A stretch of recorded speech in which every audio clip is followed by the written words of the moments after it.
Weekend of हो तो लोग समझते हैं कि आज ऑफ डे में वर्किंग मॉम की लाइफ में आराम होगा, लेकिन ऐसा कुछ भी नहीं है, बल्कि ये दिन ज़्यादा बिज़ी होता है। एनीवेज़, देखते हैं कि नाश्ते के बाद आगे क्या हुआ। तो सबसे नाश्ते के बाद सबसे पहले सफ़ा जानी बाहर आ गई। उसने सनग्लासेस लगा लिए और ख़ुद को एक मॉडल समझ रही थी मैडम। और मरवा माशाल्लाह वो भी साथ साथ थी, एक दूसरे के साथ खेल रही हैं, कभी गेट की तरफ जा रही हैं, एंजॉय कर रही हैं, कभी एक दूसरे को देखती हैं। तो इन दोनों को ऐसे देख के ना मुझे बहुत अच्छा लगता है। ये इनका बस खेलना, हंसना और हर छोटी चीज़ में खुश हो जाना। एनीवेज़, अब तो खेल काफ़ी हो गया है, तो अब मरवा जाने की ऑयलिंग का टाइम हो गया है। भाई, वीकेंड पर एक सुकून ये होता है कि जल्दी नहीं होती, इसलिए ऐसे काम आराम से हो जाते हैं। मुझे बच्चों की ऑयलिंग मिस करना ना बिल्कुल भी पसंद नहीं है, क्योंकि ये इनकी एक रूटीन का एक बहुत इम्पॉर्टेंट हिस्सा है। मरवा आराम से बैठी हुई थी, जैसे इसको सब पता हो कि अगर हमने ऑयल नहीं लगवाया ना तो मम्मा नहीं छोड़ेंगी हमें, इसलिए खामोशी से बैठे रहो। ट्विंस के साथ एक चीज़ ज़रूर होती है कि अगर एक का काम करो तो दूसरी फ़ौरन रेडी हो जाती है कि अब मेरी बारी है। दोनों की अपनी अपनी पर्सनालिटी है, लेकिन अटेंशन दोनों को इक्वल चाहिए होती है। यही छोटे छोटे मोमेंट्स बाद में सबसे खूबसूरत मेमोरीज बन जाती हैं।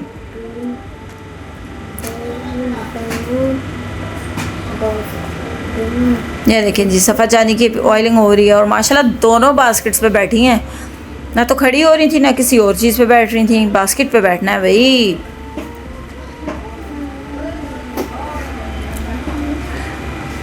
जब बच्चे अपनी मस्ती में थे तो मैंने सोचा कि चलो जी अब घर भी थोड़ा सा सेट कर लूँ।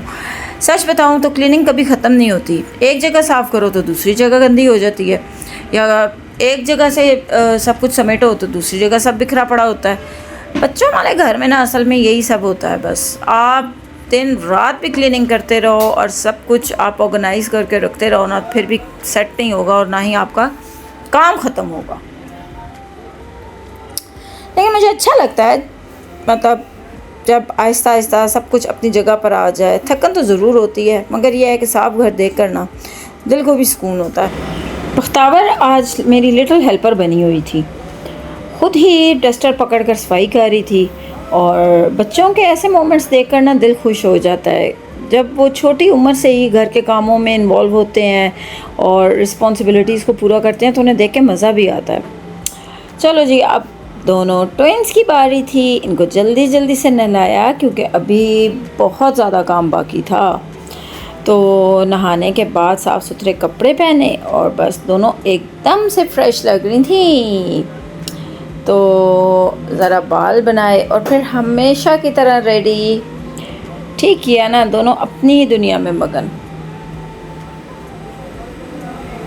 इसके बाद जी रेहान को भी नहलाया, उसको रेडी किया, कपड़े पहनाए और फिर बच्चों को एक एक करके तैयार करते हुए ना काफ़ी टाइम लग गया, बट डेली रूटीन है ये तो हमारी। एनीवेज़, घर के अंदर की सफाई तो मैंने पहले कर ली थी, लेकिन बाहर मैंने अभी जानबूझ के छोड़ दिया था क्योंकि मैंने सोचा पहले बच्चों को नहला लूँ, और क्योंकि दोबारा फिर गंदा हो जाएगा ना सब। तो खैर बाहर का पोर्च भी धो लिया, पौधों को पानी भी दे दिया। और सच बताऊं, पानी देने के बाद ना जब सब साफ़ सुथरा लगता है ना तो दिल को एक अलग ही सुकून मिलता है और मुझे तो बहुत अच्छा लगता है। मुझे तो वैसे भी पौधे बहुत अच्छे लगते हैं, लेकिन इतना टाइम नहीं होता ना कि इनको ज़्यादा मतलब बढ़ा सकूँ ज़्यादा। लेकिन यह है कि चलें, जितने हैं इनका भी बहुत ख्याल रखती हूँ मैं।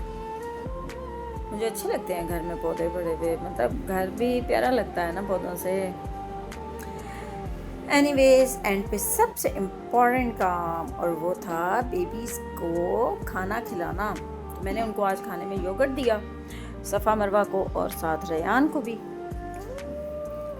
सब काम ख़त्म हो जाता है ना, बच्चे रेडी हो गए, घर का काम ख़त्म हो गया, एंड पे बच्चों को बस खाना दिया, तो बहुत मतलब ज़हन सुकून में आ जाता है और इंसान बिल्कुल फ्रेश फील करता है। एनीवेज़, वर्किंग मॉम्स की सुबह और वीकेंड्स सब कुछ ऐसे ही होते हैं, बस एक काम ख़त्म नहीं होता कि दूसरा शुरू हो जाता है। स्पेशली वीकेंड्स पे तो ना हफ्ते भर के काफ़ी काम पेंडिंग पड़े होते हैं जो करने होते हैं। तो आप भी मुझे कमेंट्स में ज़रूर बताइएगा अगर आप भी वर्किंग मॉम हैं तो आपके वीकेंड्स कैसे गुजरते हैं?